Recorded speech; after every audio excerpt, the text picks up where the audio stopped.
Óbvio, o debate com Márcio Mota. Óbvio, o debate pela internet, você participando, e nós vamos falar agora dos royalties, um assunto polêmico que, na verdade, filho feio nunca tem pai, né? E a gente vai tentar descobrir um pai para esse verdadeiro fracasso, né? Principalmente em termos de postura, de negociação, de lobby mesmo, né? Porque os políticos fazem lobby tão bem feito, mas na hora que tem que fazer, parece que houve uma falha muito grande. Eu queria que o doutor Rui Barbosa Filho trouxesse o tema para a mesa. Temos que separar esse tema. Primeiro vamos falar do aspecto imediato que nos interessa, é que nós tivemos 4 deputados que nós elegemos essas pessoas, né, para que nos representassem, porque nós vivemos no processo da representação. 4 deputados, sendo que um deles teve a coragem de chegar para o jornalista do Globo e dizer o seguinte, que ele votou a favor dos royalties, porque ele estava votando não a nível estadual, mas a nível federal. E, na verdade, a gente votou nesse cara porque ele é meu representante. O deputado, como chamamos aqui o deputado Bolsonaro, eu votei nele, então eu votei para ele me representar os meus interesses. Eu não votei no Bolsonaro para ele representar os interesses da comunidade do Piauí. Tá certo? Uhum. Então esse deputado... Para isso o Piauí votou. Esse deputado, eu vou dizer até o nome dele, eu vou dizer o nome dele, o deputado Adilson Soares, ele chegou na televisão, chegou no jornal, está no Globo, eu não estou dizendo nada. Ele disse, não, eu votei porque eu votei a nível nacional, o que é bem para o Brasil. Mas eu não votei para ele votar no que é bem para o Brasil. Ele é deputado do Rio de Janeiro. Ele é deputado do Rio de Janeiro.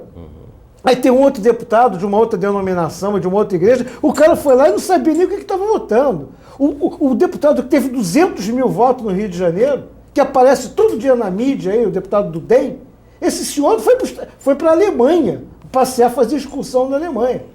Então, na verdade, a outra deputada, Marina Magessa, ela especificou que ela teve um problema familiar. A gente, na verdade, ela é uma pessoa séria, até que se prova encontrar a deputada Marina Magessa. E ela disse que teve um problema de ordem familiar. A gente vai admitir. Agora, um deputado... Então, o que nós temos que analisar é o seguinte. A nossa representação é falha. E eu acho que nós estamos vivendo esse problema hoje de uma representação falha. Porque, na verdade, o royalty, você tem que analisar o seguinte. Isso é uma coisa... Como o deputado estava falando aqui no início, antes de nós começarmos o programa, ele falou uma coisa interessante. Ninguém discute o royalty que é pago pelos municípios adjacentes da Itaipu. Está lá, ninguém discute isso. Por quê? Porque não é uma fortuna imensurável, mas todo mundo quer discutir um direito adquirido do Estado do Rio de Janeiro. Petróleo, né? Isso é adquirido, minha gente, isso é um direito deixar adquirido. Claro que é o royalty. É uma compensação que quem explora uma atividade dá para os territórios atingidos por essa atividade, como forma de reparar, né, esses danos causados e possíveis, né, acidentes. Então, o que acontece? Há uma discriminação com o Rio de Janeiro, Estado, e há uma discriminação principalmente com o produto petróleo.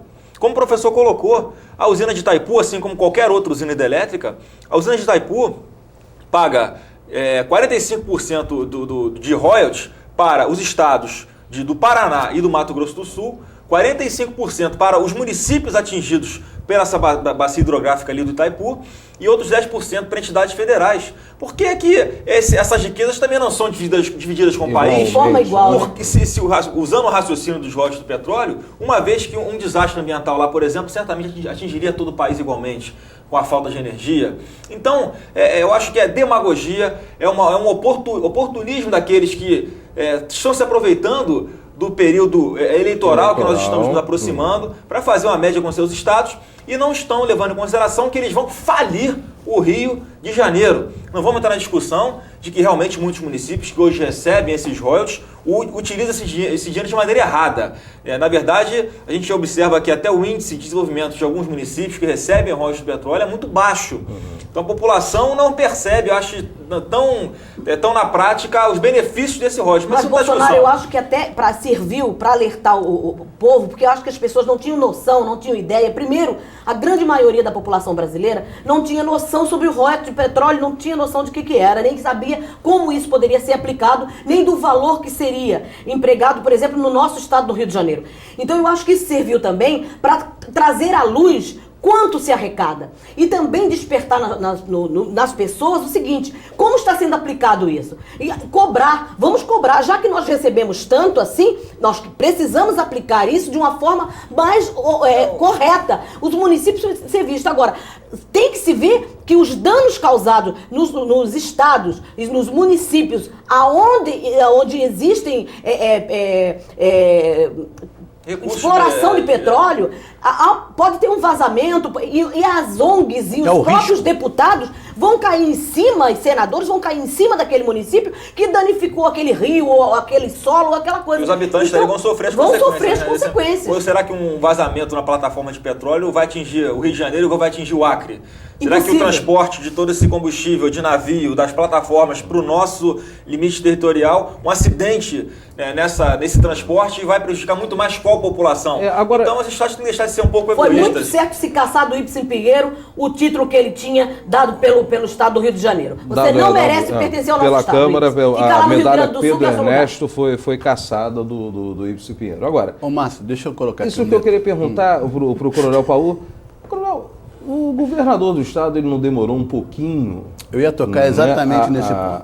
A tomar uma atitude, porque a impressão que eu tenho é que ele está aproveitando a situação para se promover também. Primeiro que aquele choro dele de crocodilo foi, sinceramente, governador, foi ridículo, não é verdade? Porque é a impressão daquele cara que sabe que a mulher está traindo, não é verdade? Mas só chora quando descobrem, que é para poder todo mundo ficar com pena. E esse tipo de choro agrada muito o eleitorado dele, que são aqueles senhores, aquele pessoal que ele trabalha muito, que acreditam nesse choro. Acreditavam, né? Não acreditam tanto mais. Né? Não sei. Tudo é tão ligado, né? E eu queria ouvir a opinião do senhor. Márcio, eu tive a oportunidade de participar de uma mobilização que motoristas de van fizeram num jantar que foi oferecido pelo governador aos deputados do Rio de Janeiro e aos senadores. E eu vi que a capacidade de mobilização dele não é tão grande quanto parece, no próprio Rio de Janeiro. Ficou claro também que o governador ele foi muito inábil na condução desse processo. Aquela entrevista coletiva, podemos dizer assim, que ele deu lá na Câmara dos Deputados, antes da votação, que ele aos gritos, aos berros, fez ameaças, fatalmente isso já gerou que as pessoas ficassem contra o Rio de Janeiro, ficando contra o governador do estado, né? O nosso governador, infelizmente, ele é um político da antiga. Ele promete muito, faz pouco. É extremamente autoritário, como tem demonstrado isso junto à segurança pública fluminense, por exemplo, como já fez com a Polícia Militar, está fazendo com o Corpo de Bombeiros. E ele está para a política nacional como o nosso presidente está para a política internacional, né? Não acerta uma. Né? Volta e meia o nosso presidente também está cometendo aí uma gafe, vamos colocar assim entre aspas, quando ele sai mundo afora aí para fazer propaganda do Brasil, vamos assim dizer. Então eu acho que o governador demorou a se mexer, foi inábil nesse processo, ele é um dos principais responsáveis e ele está se aproveitando agora de todo esse processo para tentar reverter. Dois, complementando o que o Coronel Paulo falou, o Sérgio Cabral sem dúvida pela não ter habilidade política, e em segundo lugar, quem deu início a todo esse processo de se remendar a legislação de royalties foi o presidente Lula. Porque, só rapidamente para o nosso telespectador entender, os royalties que são arrecadados hoje já com petróleo explorado são de uma forma. E o Lula propôs que os royalties do pré-sal, ou seja, que vão ser explorados, a divisão desses royalties fosse muito mais generosa com a União, que ia morder mais de 80% do bolo. Então, os deputados, ao analisarem esses projetos, que estão na mesma lei, se sentiram no direito de mexer também na divisão dos royalties de petróleo que já são explorados. Essa é a emenda Ibsen Pinheiro, que nós repudiamos tanto. Então, sem dúvida alguma, o presidente Lula tem grande responsabilidade nesse prejuízo ao Rio de Janeiro. Vale observar que o Ibsen Pinheiro, ele é do PMDB também, não é verdade? Né? Quer dizer, dentro do próprio PMDB, o governador do estado não consegue, nem dentro do próprio partido, mobilizar e jogar favorável ao nosso estado. Aí eu questiono, governador, desiste, né? Tá na hora de procurar uma outra coisa para fazer, porque tá complicado. Foi vacilo sim do governador e agora não adianta chorar.